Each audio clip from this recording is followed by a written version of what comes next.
చచ్చా, ఎంత అవమానం, ఎంత ఘోరం, ఎంత అక్రమం. పేరుకి పెత్తందారు, బుద్ధి మాత్రం సెల్లర్ బుద్ధి. నా కళ్ళ ముందు నిన్న పుట్టినాడు కూడా ఛాతి విరుచుకుని మీసం మేలేసుకుని తిరుగుతున్నాడు. పోనీ మావయ్య కదా అని తలంచుకుని నిలబడితే నాకు ఇంత అవమానమా? బుర్ర నిలిసిందే కానీ బుర్రలో అంతా తొర్రే. ఏట్రా బుర్రా తొర్రెను? మనం తప్పు చేసినప్పుడు మనకు నచ్చిన తిట్లే తిడతారేటి? తిట్టుకోమను, బాగా తిట్టుకోమను. ఇంటికొచ్చాక తలుపులన్నేసి 4 గోడల మధ్య కావాలంటే నిన్ను కూడా పక్కన పెట్టుకుని మరీ తిట్టమను. 10 మందిలో తిడితే నాకిన్నొద్దు, 4 గుడ్లు చాలు. అదేట్రా లెక్క తగ్గించేసావు? పూటకు 6 తింటావు కదరా. మీ మామయ్య మీద కోపంతో గుడ్లు తినడం మానేకి నాయనా, పాపం అవి ఏడుతాయి. నేను అటు తిరుగుతాలే గాని నీ లెక్కను లాగించి. నో, ఈ రోజు చాలా నిజం కోపంలో ఉన్నాను. మావయ్య గొప్ప మావయ్య ఊరందరినీ కూడా తీసి నలుగురిలో నిలబెట్టి ఉమ్మేశాడు. అది మామూలు కాదక, ఆకులు వక్కలు సున్నం పొగాకు అన్ని కలిపి మిక్స్ చేసి ఉమ్మేశాడు. నేనేమన్నా సారా కొట్టుకెళ్ళానా, జూతమాడపోయానా? ఏదో సోషల్ సర్వీసు వెళ్ళాను, అదొక గొప్ప అపరాధమా? నువ్వేం బాధపడకు, నేను గుడ్లు తింటాలే. పెళ్లి చేసుకుంటే ఈసరికి నాకు గన్ షాట్ గా 2 కొడుకులు పుట్టుండేవారు. ప్రతిరోజు మావయ్య నోటి మంత్రాలతో పెళ్లి జరుగుతుందే తప్ప అసలు ఆ పెళ్లి విషయం ఎవరు పట్టించుకోవడం లేదు. ఊళ్ళో ఇంత చులకనైపోతే రేపు నా పరువేం కాను. మీ మామయ్య మాట పట్టించుకోకు. కోడి పొదిగితే గుడ్డు సిదిగిపోద్దా ఏటి? కోడైతే పర్వాలేదు, గేదెలాగా మెత్తపడుతుంటే నేనేమో పోవాలా? కోపం ఆయనకన్నా కోపం, మా కోపం రాదా? నా కోపం వస్తే ఏం చేస్తానో తెలుసా? కోపం వస్తే నువ్వేం చేస్తావురా? ముందు గుడ్లు తిను. ఏం చేస్తానా? ఇది మావి కుర్చీ కదా, కాలు పీకేస్తే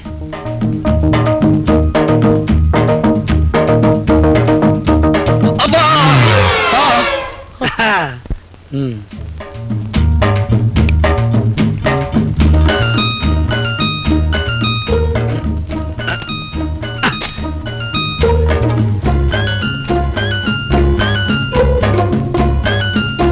నిన్నే నమ్ముకున్నాను, నడుము విరిగితే చాలు.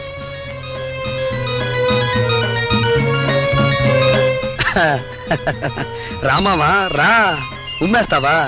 అక్కడ చేసిన దానికి ఇక్కడ జరుగుద్ది చూడు. అరిచావుగా బొయ్ బొయ్యమని. పొయ్యి పొయ్యి అక్క చారు పొయ్యి, అక్క చారు పొయ్యి, ఓలక్కో చారు పొయ్యి. ఏట్రా మహా కోపంతో వచ్చావు, ఇప్పుడు కూని రాగాలు తెస్తున్నావు? నాగలక్ష్మి రాయ్, ఈ అక్కని పేరు పెట్టి పిలిచేంత ధైర్యం వచ్చిందట్రా నీకు? అచ్చం మీ మావయ్యలానే పిలుస్తున్నావు. మావయ్య పిలిచింది. నాగలక్ష్మి ఏం చేస్తున్నావే? ఊరంతా బలాదూరు తిరిగి వచ్చిన మీ తమ్మాయి గాడికి పీకల దాకా తిండెడతావా? ఒక పూట ఆడికి పొస్తెట్టి, ఇదిగో మంచినీళ్ళు, ఆ చేత్తోనే పద్దు పుస్తకాలు.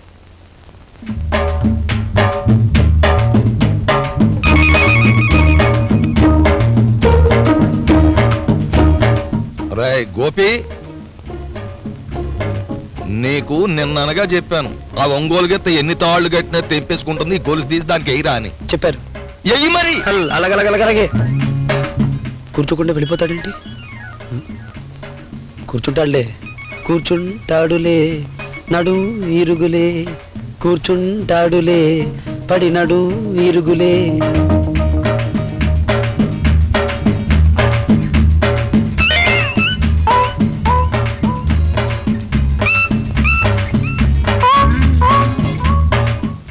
ఉండు, మీ తమ్మాయి గారు ఏదో సర్కస్ చేస్తున్నాడు. ఏంట్రాది? అది మావయ్య కర్ర గొలుసు, గొలుసుతో కర్ర గొలుసు. సరే గాని ఈ కుర్చీ ఎక్కువది. అలాగే. ఈ కుర్చీనా? మీరు కూర్చునే కుర్చీ మీద నేను కాలు పెట్టడమా? ఓహో, నీ గౌరవానికి నేను చాలా సంతోషించాను గాని ఏం పర్లేదు, ఎక్కువది. నువ్వే రాసావై పద్రు, పర్లేదే, కానీ అంత పెద్ద అక్షరాలు రాయకూడదు, కాగితం సిరిగిపోద్ది. ఏట్రా నిలబడ ఆలోచిత్రం, ఎక్కువ.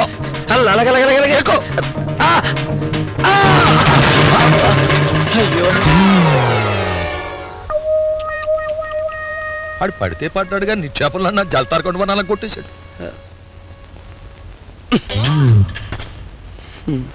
కల్లా కపటం తెలియని మా తమ్ముడికి పెళ్లి వయసు వచ్చిందని ఊరంతా అంటే పిల్ల మన పిల్లే అన్నావు నువ్వు.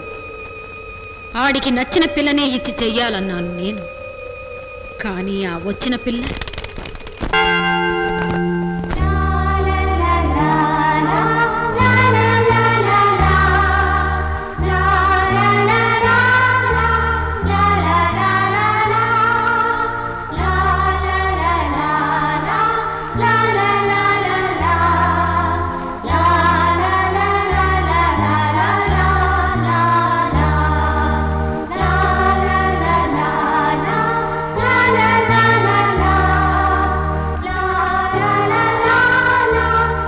నిర్మలా కమయ్య.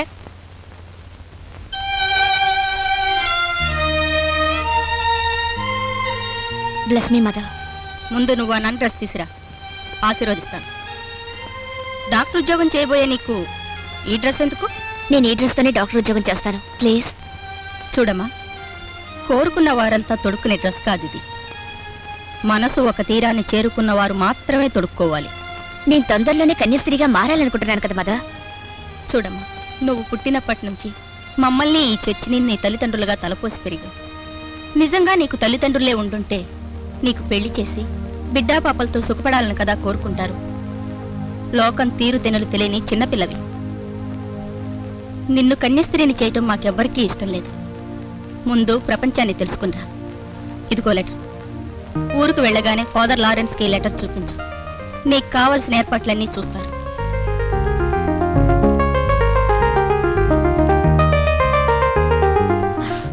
వెళ్ళొస్తాను.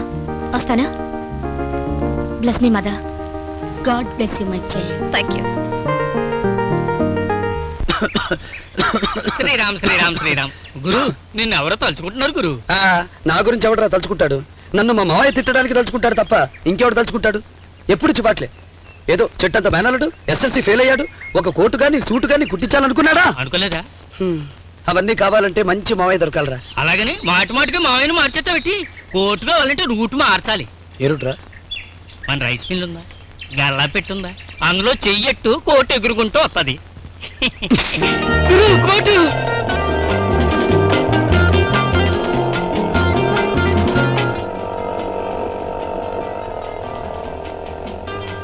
గుడిలోకి వెళ్తున్నాడు గురు. ఎక్కడికి వెళ్తే ఏంట్రా? మనకు కావాల్సింది కోటు. పద. ఫెంటాస్టిక్. గుడి చాలా బాగుంది. గురు, శిల్పాల దొంగలంటారే, ఈడదే కేసు. దొంగ కావచ్చు, దొర కావచ్చు, మనకు కావాల్సింది కోటు. పద. ఏయ్! ముసుగులో ఉన్నావు కాబట్టి నువ్వే ముసుగు దొంగవని చూడగానే పోల్చుకున్నావు. అంతేనంటే ఈ గ్రహణం లేపుపోవడానికి వచ్చామని కూడా కనిపెట్టేశాం. మా గంటలో కారం కొట్టలేవు నువ్వు. No, you badly mistaken. నేను ఈ విగ్రహాలు దొంగతనం చేయడానికి రాలేదు. నేను ఈ ఊరు కొత్తగా వచ్చిన డాక్టర్ని. డాక్టర్ల సంగతి మాకు తెలీదా? జుట్టు నెరిసైనా ఉండాలా, బట్ట తలైనా ఉండాలా, కింద మీద తెల్ల బట్టలేసుకోవాలా? అంతేకాదు, డాక్టర్ అంత దూరంలో ఉంటే ఇక్కడికి మందులు వాసన కొట్టాలా? ఆ మాత్రం మాకు తెలీదా? నో, నేను నిజంగానే డాక్టర్ని. లేడీ డాక్టర్ని. లేడీ డాక్టర్ ఒకటి పైగా. గొంతు మార్చగానే లేడీ అయిపోతావేట్రా బామ్మర్ది? తీకా తీకా అలాగే నిలబడిపో, అంతే. నిన్ను పంచాయతీలో నిలబెట్టే వరకు వదిలిపెట్టావు. తీకా. What the hell do you want? గురు, ఈడు ఇంగ్లీష్ లో మన అమ్మని తిడుతున్నాడు. నిన్ను ఉండరా. చూడు బామ్మర్ది, నీకు కావాల్సింది విగ్రహాలే కదా, అవి మాత్రమే కాదు. ఏటవతల హనుమంతుడి విగ్రహం ఉంది, ఈ పక్క వినాయకుడి విగ్రహం ఉంది. అవి నేనే పెగిలించి తీసుకొచ్చి నీకు ఇస్తాను. కానీ అంతకు ముందు నువ్వు పురజనుల కోరికను మాత్రం మన్నించాలి. ఏమిటి? I want you the coat. I want you the coat. అనగా నువ్వు తొడుక్కున్న ఎర్రకోటి మా గురువు కావాలా? యో, మీ ఇద్దరికి ఏమైనా పిచ్చి కింద? స్టూపిడ్స్. అమ్మా, గురు మన పిచ్చి కింద అంటున్నాడు. అరక్కు తీసేసుకో. గుడ్, వెరీ గుడ్ గా చెప్పా. ఇదిగో బామ్మర్ది, ఆ కోటిలో అయ్యి. ఏయ్,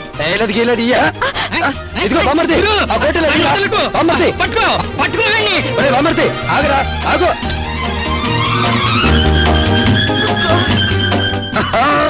అమ్మ పీస్ మిఠాయి, ఇక్కడ దొరికావా?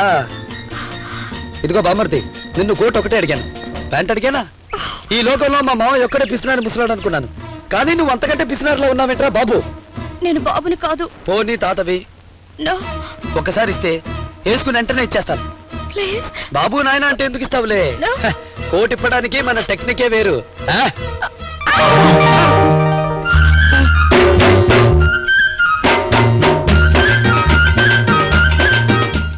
నాకేం తెలీదు ఒట్టు. నేనేం చూడలేదు. బామ్మర్ దొరుకుంటే బామ్మడి అయిపోయిందేంటి? ఎవరు చూడలేదు, నేను చూడలేదు. చెప్పుకో, నేను ఎవరితో చెప్పను. నేను చెప్పను, నువ్వు చెప్పద్దు.